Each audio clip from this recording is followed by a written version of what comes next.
అందరికీ నమస్కారం. Welcome to our channel. Gudlavalleru engineering కళాశాలలో జరిగిన ఘటన రాష్ట్ర వ్యాప్తంగా కలకలం రేపుతూ ఉంది. అయితే దీనికి సంబంధించి పూర్తి విశ్లేషణ ఇవ్వడానికి మనతో ఉన్నారు సీనియర్ జర్నలిస్ట్ కనకదుర్గ గారు. మేడం నమస్కారం అండి. మేడం మనం చూస్తున్నాం నిన్న రాత్రి నుంచి కూడా గుడ్లవల్లేరు ఇంజనీరింగ్ కళాశాలలో మహిళలంతా కూడా ఏదైతే స్టూడెంట్స్ ఉన్నారో మహిళా స్టూడెంట్స్ వీళ్ళందరూ కూడా ధర్నాలు చేయడం మొదలుపెట్టారు.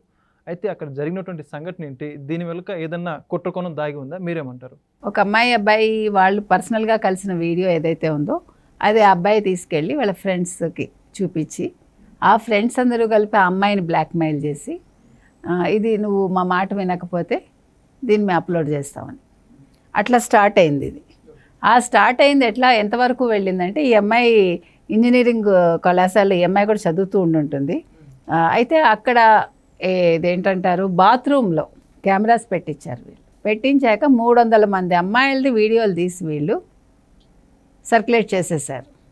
అదే ఆ హాస్టల్లో నిన్న కొంతమంది అమ్మాయిలు చూసుకుని ఇదేంటి, ఇది నేను కదా, ఇది నువ్వు కదా, ఇలా మాట్లాడుకోవడంలో వాడిని చావచిత కొట్టారు వాడిని. ఆ తర్వాత పోలీసులు వచ్చారు, ఎంటర్ అయ్యారు. దీని మీద కేసు ఫైల్ అయిందా లేదా, ఫర్దర్గా ఏం జరిగింది ఇంకా ఇన్ఫర్మేషన్ అయితే లేదు. అయినా కూడా మనం మాట్లాడుకోవాలి. ఎందుకంటే ఒక అమ్మాయిల హాస్టల్లో ఒకడు ఈ రకంగా చేయించగలిగాడు అంటే ఇది అమ్మాయిలు కూడా ఈ మోటివ్ తెలుసుకోవాలండి. ఇప్పుడు మీరు అమ్మాయిలను చూసారంటే చాలా క్యాజువల్గా తీసుకోవచ్చు, లేదు ఊళ్ళ నుంచి వస్తారు, వాళ్ళకి ఏంటి ఏముంది, ఇప్పుడు సడన్గా ఒక కొత్త వాతావరణం ఉంటుంది, కొత్తగా అబ్బాయిలతో మాట్లాడటం ఉంటుంది, అదొక ఏమనాలి, అదొక ఫన్ కావచ్చు, లేదు అదేదో కొత్తదనం కావచ్చు వాళ్ళకి. తర్వాత వచ్చే ఇవి ఉంటాయి కదా, దానివల్ల జరిగే అనర్థాలు ఏవైతే ఉంటాయో అవి తెలుసుకోలేకపోతున్నారు. ఇప్పుడు ప్రేమించడం తప్ప ఒప్ప పక్కన పెట్టండి, ఒక అమ్మాయి అబ్బాయి ఇష్టపడ్డారంటే అది వాళ్ళ ఇష్టం. కానీ మనం ఎంతవరకు ఉండాలి, మన హద్దులేంటి, మనం ఫర్దర్గా వెళ్ళాలా వద్దా, ముందు మనం సెటిల్ అవ్వాలి కదా లైఫ్లో అని ఒకటి ఆలోచించాలి. 2 అసలు అబ్బాయి ఎలాంటి వాడు అనేది కొద్ది గొప్ప టెస్ట్ చేయాలి కదండి ఏ అమ్మాయినా. ఇప్పుడు ఎవరిని అంత ఈజీగా నమ్మడానికి లేకుండా ఉంది, ఎందుకంటే డ్యూయల్ పర్సనాలిటీస్ ఉంటున్నాయి. సో అందుకని అమ్మాయిలు ఏం చేయాలి, అసలు వీడేంటి, వీడి బ్యాక్గ్రౌండ్ ఏంటి, వీడి మోటివ్ ఏంటి వెనకాల, వీడు నిజంగా నన్ను పెళ్లి చేసుకుంటాడా, వీడు నిజంగా నాతో లైఫ్ కంటిన్యూ చేస్తాడా, అవి తెలుసుకోకుండా తొందరపాటు చర్యలకు ఎందుకు దిగుతారండి? ప్లస్ వాళ్ళు ఎక్కడికైనా పిలిచినప్పుడు వీళ్ళు అమాయకంగా వెళ్ళిపోతున్నారు, పబ్బుల్లో కావచ్చు, లేదు వాళ్ళ రూముల్లో కావచ్చు. నిన్న చూసాం మనం, ఓఏ రూములకు వెళ్ళే ముందు ఆలోచించుకోండి అని ఒక న్యూస్ చూసాం మనం.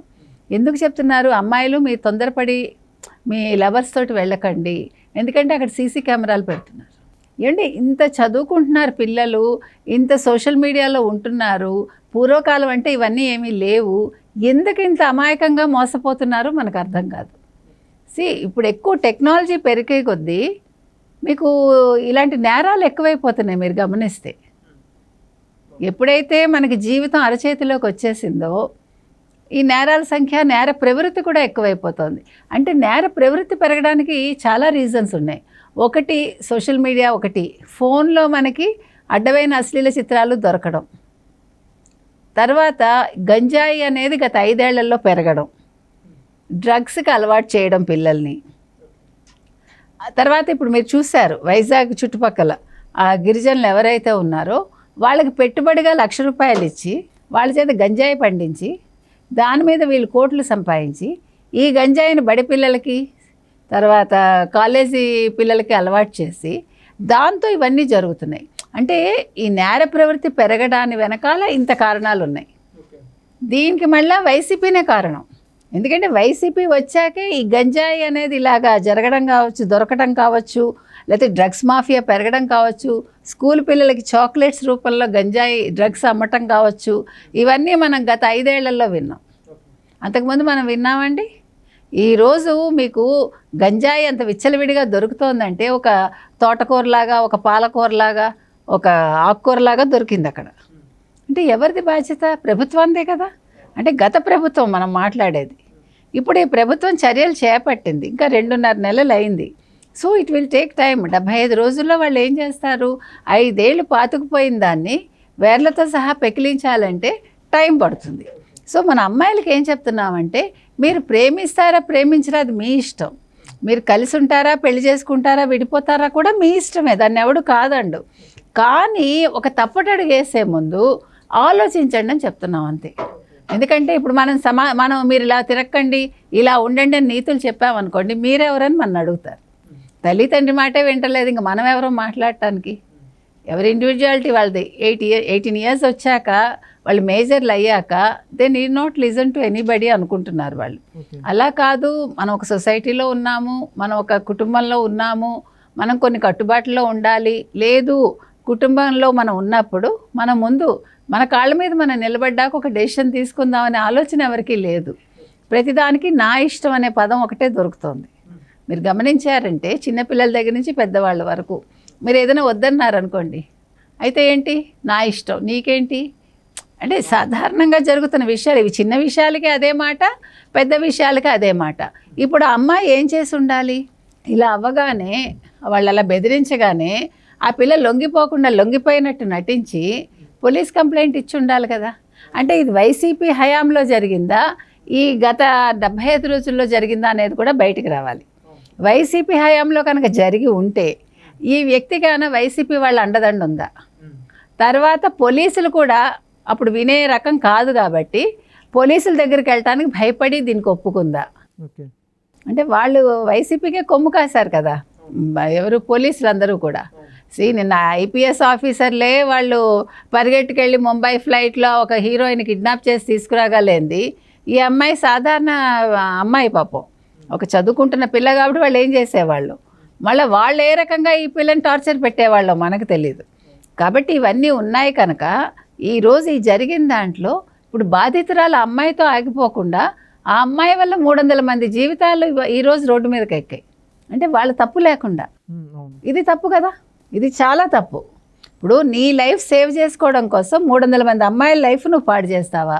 ఆ అమ్మాయి శిక్షార్హురాలే. ఇప్పుడు వాడు ఎంత పెద్ద శిక్షార్హుడో ఈ అమ్మాయి కూడా అంతే శిక్షార్హురాలు. ఎందుకంటే చేయమన్నాడు, నువ్వు చేయడం ఎందుకు? నీ తల్లిదండ్రికి చెప్పాల్సింది నువ్వు వెళ్ళి కదా. ఎవరితో ఒకరితో మాట్లాడాలండి. ఇందుకనే కమ్యూనికేషన్ ఉండాలి, ఇందుకనే ఓపెన్నెస్ ఉండాలి. ఫస్ట్ తల్లిదండ్రులు చేయాల్సిన పని ఏంటంటే బెదిరించడం కాదు. ఏంటి, నువ్వెవరినైనా ప్రేమించావా అని మొదలు పెడతారు.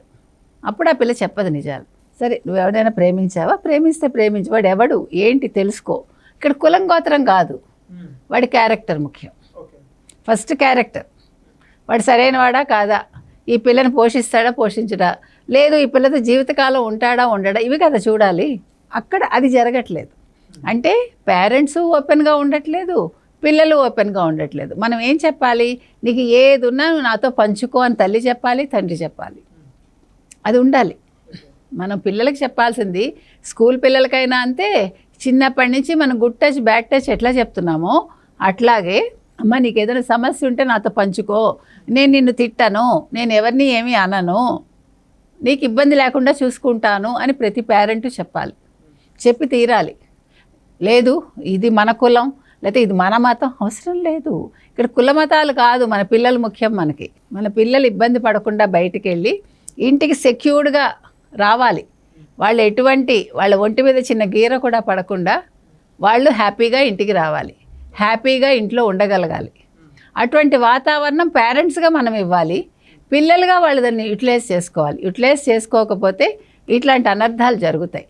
కాబట్టి ఇవాళ పోలీసులు దీని మీద కేసు ఫైల్ చేశాక ఇది వైసీపీ వాళ్ళు ఎవరున్నారు దీని వెనకాల, ఇది ఎప్పుడు జరిగింది, ఈ అమ్మాయి ఎందుకు భయపడింది, 300 మంది భవితవ్యం ఏమిటి, ఇవన్నీ తేల్చాలి. ఇప్పటికీ దీనికి సంబంధించి విద్యాశాఖ మంత్రి నారా లోకేష్ గారు కూడా స్పందించారు. బాధ్యులు ఎవరైనా సరే ఖచ్చితంగా వాళ్ళ మీద కఠిన చర్యలు తీసుకుంటామని తెలపడం జరిగింది. ఇప్పుడు మీరు ఇందాక అన్నట్టుగా ఇప్పుడు లోకేష్ గారి స్పందనే కాకుండా చంద్రబాబు నాయుడు గారు వెంటనే స్పందించడం ఏంటి, కొల్లు రవీంద్ర మంత్రి ఎవరైతే ఉన్నారో వారికి చెప్పారు, జిల్లా కలెక్టరు జిల్లా ఎస్పీలు వెళ్ళి ఆ వసతి గృహానికి మొత్తం అంతా వాళ్ళు పరిశీలిస్తున్నారు. కాబట్టి ఇప్పుడు మీరు చూసుకోండి, వైసీపీకిను తెలుగుదేశం పార్టీకి ఉండే తేడా ఇక్కడ.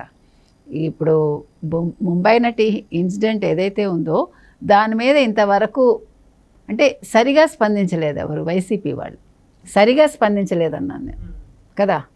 కానీ ఇక్కడ వెంటనే చర్యలు తీసుకోమని ఆదేశించారు. అర్ధరాత్రి జరిగింది అంటే ఇది కదా బాబుగారి పాలన అంటే మనకి ఇది ఒక మచ్చుతునక.